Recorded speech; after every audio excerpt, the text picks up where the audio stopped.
আজ সকাল 10টায় বাংলাদেশ জামায়াতে ইসলামীর কেন্দ্রীয় কার্যালয়ে এক গুরুত্বপূর্ণ সৌজন্য সাক্ষাৎ অনুষ্ঠিত হয়েছে। জাপানের ঢাকাস্থ মান্যবর রাষ্ট্রপতি মিস্টার সাইদা সিনিজি সাক্ষাৎ করেন বাংলাদেশ জামায়াতে ইসলামীর আমির ডক্টর শফিকুর রহমানের সাথে।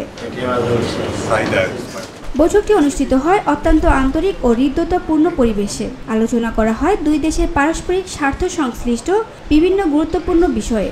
জামায়াতের আমির ডক্টর শফিকুর রহমান তুলে ধরেন বাংলাদেশ জামায়াতে ইসলামীর কর্মকাণ্ড ও আদর্শ বিষয়াবলী।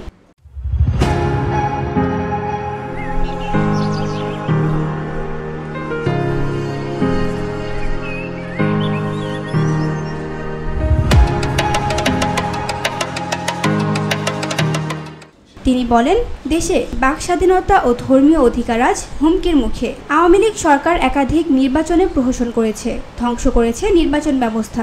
ডক্টর শফিক উল্লেখ করেন, 2018 সালের নির্বাচনকে জাপানের তৎকালীন রাষ্ট্রদূত মধ্যরাতের নির্বাচন বলে আখ্যায়িত করেছিলেন। তুলে ধরেন ফ্যাসিবাদী দমনপীড়ন, অপহরণ, গুম ও বিচার বহির্ভূত হত্যার বিবরণ। তিনি আরও বলেন, জামায়াতে ইসলামীর শীর্ষ নেতাদের বিরুদ্ধে মিথ্যা মামলায় অন্যায়ভাবে ফাঁসি দেওয়া হয়েছে। বাংলাদেশ এবং জাপানের শিল্প, বাণিজ্য, ব্যবসার ক্ষেত্রে উভয়ের সাথে আমরা কিভাবে আরো সমৃদ্ধ হতে পারি, উত্তরোত্তর অগ্রগতি হতে পারে, আমদানি রপ্তানি পণ্যের ব্যাপারে আমরা কি কি করতে পারি সে বিষয়ে আমাদের মাননীয় প্রেসিডেন্টের সাথে মত বিনিময় করেছেন। জাপানের রাষ্ট্রদূত মিস্টার সাইদা ডক্টর শফিকুর রহমানকে ধন্যবাদ জানান সৌজন্য সাক্ষাতের জন্য। তিনি বলেন, জাপান বাংলাদেশে অবাধ, সুষ্ঠু ও শান্তিপূর্ণ নির্বাচন দেখতে চায়। উভয় দেশের মধ্যে বিদ্যমান সম্পর্ক আরও জোরদার হবে বলেও তিনি আশাবাদ ব্যক্ত করেন।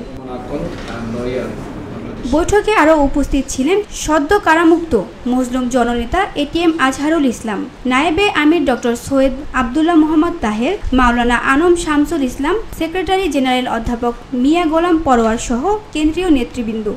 We extend the message, our strong commitment to further support the Bangladesh nation and especially on its process toward the free, fair, peaceful and inclusive election. Thank you. এমন সৌজন্যমূলক বৈঠকগুলো দুই দেশের পারস্পরিক বোঝাপড়া ও সম্পর্ক উন্নয়নে গুরুত্বপূর্ণ ভূমিকা রাখবে, এমনটাই প্রত্যাশা করছেন সংশ্লিষ্টরা। VOD Bangla news desk.